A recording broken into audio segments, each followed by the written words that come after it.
नमस्कार, प्रदीप पॉइंट में आप सबका एक बार पुनः स्वागत है। तो आज हम शुरू कर रहे हैं अपना टॉपिक डिजिटल बोर्ड से और ये पहला लेक्चर होगा हमारा डिजिटल बोर्ड के साथ। तो जैसा कि हम कभी समय बर्बाद नहीं करते, वैसे आज भी हम लोग पढ़ना शुरू करते हैं। ठीक है, तो आइए हम लोग एक बात पहले आपको बता दें कि हम लोगों ने बात किया था अनुच्छेद 12 और 13 की। अनुच्छेद 12-13 हम लोग पढ़ चुके थे और 14 से लेकर 32 तक आपको अनुच्छेद वाइज बिल्कुल मिल जाएगा वीडियो लेक्चर में, जो कि ऑलरेडी हम डाल चुके हैं यूट्यूब पर। तो आपको करना क्या है, आपको ये करना है कि उसको वहां से पढ़ जाना है और उसके बाद में आज में पढ़ना है अनुच्छेद 33।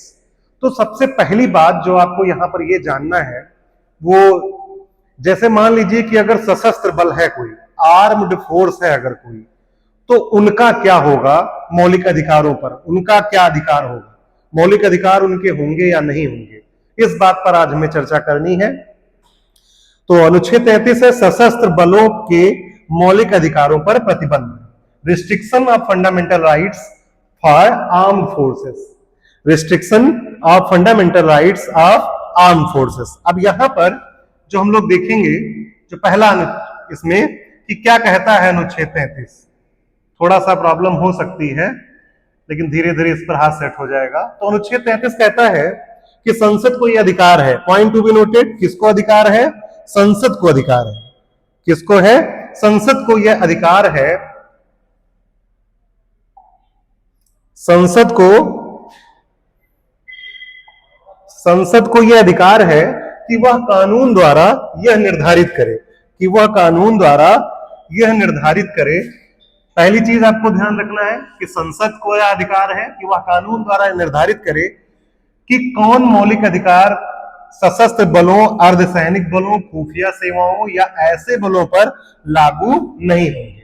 अर्थात सशस्त्र बलों पर कौन से मौलिक अधिकार लागू होंगे, कौन से मौलिक अधिकार लागू नहीं होंगे, इसका पूरा डिसीजन, इस पर कानून कौन बनाएगा, इंडियन पार्लियामेंट। ठीक, दूसरी चीज यहां आपको समझना है कि इसका उद्देश्य क्या है। तो इसका उद्देश्य यह है कि सैन्य सुरक्षा बलों में अनुशासन, एकता और कर्तव्य पालन बनाए। ठीक है, अब किन पर लागू होगा ये ध्यान रखना है कि सशस्त्र बल के अंतर्गत आएंगे कौन कौन, आर्म्ड फोर्स के अंतर्गत आएंगे कौन कौन। तो सबसे पहले आपका जैसे मान लीजिए भारतीय सेना हो गया, थल सेना, जल सेना और वायु सेना। उसके अलावा और सीआरपीएफ, बीएसएफ, सीआईएसएफ, ये सब किसके अंतर्गत आ जाएंगे, सशस्त्र बल, आर्म्ड फोर्स के अंतर्गत। रा हो गया, आईबी हो गया और जितनी भी खुफिया एजेंसियां हैं सब किसके अंतर्गत आ जाएंगी, इसी के अंतर्गत। लेकिन राज्य पुलिस आर्म्ड फोर्स के अंतर्गत नहीं आएगा, अर्थात संसद कानून बनाकर राज्य पुलिस पर मौलिक अधिकारों पर प्रतिबंध नहीं लगाएंगे।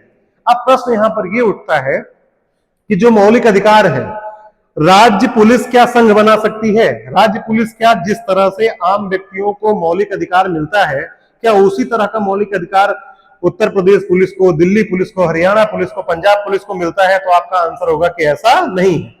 तो वो फिर कहां से कंट्रोल हो रहे हैं? तो आप कह सकते हैं कि उनके लिए पुलिस एक्ट बनाया जाता है, उनके लिए पुलिस एक्ट बनता है, उस एक्ट के द्वारा उन पर रूल एंड रेगुलेशन लगाए जाते हैं। तो वहां अब प्रश्न सीधे सीधे पूछा जाता है कि अनुच्छेद 33 के अंतर्गत राज्य पुलिस पर प्रतिबंध लगाया गया, तो आपका आंसर होगा नहीं। आपका आंसर क्या होगा कि ऐसा नहीं है, राज्य पुलिस पर अनुच्छेद 33 के अंतर्गत नहीं लगाया जाता। लेकिन अनुच्छेद 33 से प्रेरित होकर एक्ट बनाकर इनके ऊपर भी मौलिक अधिकारों पर कुछ हद तक प्रतिबंध लगाया जाता है। बात समझ में आई कि नहीं? फिर आगे देखिए, अब यहां से हम लोग थोड़ा सा अब अनुच्छेद 33 के अंतर्गत फिर देखिए, अब क्यों जरूरी है कि सशस्त्र बलों पर जो आर्म फोर्स है, अर्थात जो भारतीय सेना है, सीआरपीएफ है, बीएसएफ है, आईबी है या जो भी खुफिया एजेंसी है, उन पर क्यों मौलिक अधिकारों पर प्रतिबंध उनको लगना चाहिए? क्योंकि वो बहुत ही इंपॉर्टेंट सर्विसेज से जुड़े हुए हैं, उनके ऊपर देश की सुरक्षा का भार है। सशस्त्र बलों के लिए ये मौलिक अधिकार पूरी तरह से लागू होते, तो अगर मौलिक अधिकार इनको भी मिल जाते तो क्या होता, जवान हड़ताल या यूनियन बना सकते थे। सबसे पहली चीज क्या होती कि जो जवान है ये क्या करते हैं, यूनियन बना लेते, हड़ताल पर चले जाते, देश की सुरक्षा गई बाढ़ में। जैसे मान लीजिए कि अब कह दें आज से हम लोग काम नहीं करेंगे, अपनी बंदूकें रख के और हड़ताल कर दें, तो इसलिए पहली चीज। दूसरा क्या है, सोशल मीडिया पर पोस्ट डालकर। अभिव्यक्ति की स्वतंत्रता सामान्य नागरिकों को मिली होती है, लेकिन आर्म्ड फोर्सेस को नहीं मिली होती, क्योंकि बहुत सारी ऐसी खुफिया जानकारी होती है, बहुत सारी ऐसी जानकारी होती है जो केवल किसको होती है, सेना को होती है। अगर उसको देश के सामने रख दिया जाएगा तो उस बाहर भी चला जाएगा वो, और बाहर चला जाएगा तो हमारे देश के लिए क्या बन जाएगा, वो खतरा बन जाएगा। इससे अनुशासन भंग होने होता है और राष्ट्रीय सुरक्षा खतरे में पड़ सकती है। फिर इसलिए आर्टिकल 33 इन अधिकारों पर कानूनी सीमा लगाने की अनुमति देता है। तो मेरे ख्याल से समझ में आया होगा। पढ़ने के लिए तो हम लोग बस केवल इतना जान लें कि जो अनुच्छेद 33 है उसके द्वारा सशस्त्र बलों पर आर्म्ड फोर्सेस पर क्या लगाया जाता है, मौलिक अधिकारों पर प्रतिबंध लगाया। अब किसको अधिकार है, क्या राज्य सरकारें कर सकती है? तो नहीं, कौन करेगा, संसद कर सकती है। अर्थात केंद्र सरकार के द्वारा, संसद के द्वारा उन पर, उनके मौलिक अधिकारों पर प्रतिबंध लगाया जा सकता है। बात समझ में आई आपको?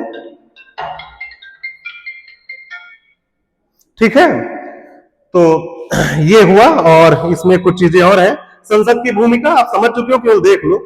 केवल संसद ही निर्धारित कर सकता है कि कौन कौन मौलिक अधिकार सशस्त्र बलों पर लागू होंगे या नहीं। ठीक है, अब संसद निर्धारित करेगा कि कौन सा मौलिक अधिकार लगेगा, कौन सा मौलिक अधिकार नहीं लगेगा। दूसरी चीज क्या है कि राज्य विधानसभाओं को अधिकार नहीं है। ये सब पॉइंट है, कथन कारण में पूछा जाता है, अब पहले का समय गया। दूसरी चीज क्या है कि इसमें आर्मी एक्ट जैसे बना दिया गया 1950 के द्वारा, नेवी एक्ट बनाया गया संसद के द्वारा, पारित हुए, और जो आर्टिकल 33 के अंतर्गत अधिकारों को क्या करते हैं, मौलिक अधिकारों पर प्रतिबंध लगाने का काम करते हैं। तो मेरे ख्याल से सारी चीजें आपको समझ में आई होंगी, कोई प्रॉब्लम नहीं होनी चाहिए। और ये पूरा नोट्स हम प्रदेश पॉइंट पर जो ग्रुप बना व्हाट्सएप ग्रुप, उस पर हम डाल देंगे। जो लोग नहीं जुड़े हैं वो हमें इंडिविजुअल मैसेज कर सकते हैं, हम आपको उस ग्रुप पर जोड़कर, और ये फिर से एक ग्रुप है तो उसको फिर से एक्टिव कर देंगे और ये नोट्स वहां पर हम डाल देंगे, तो वहां से भी आप पढ़ सकते हैं। तो आर्टिकल जो है 34 वो भी बहुत इंपॉर्टेंट है, उसको हम डिस्कस करते हैं नेक्स्ट लेक्चर में।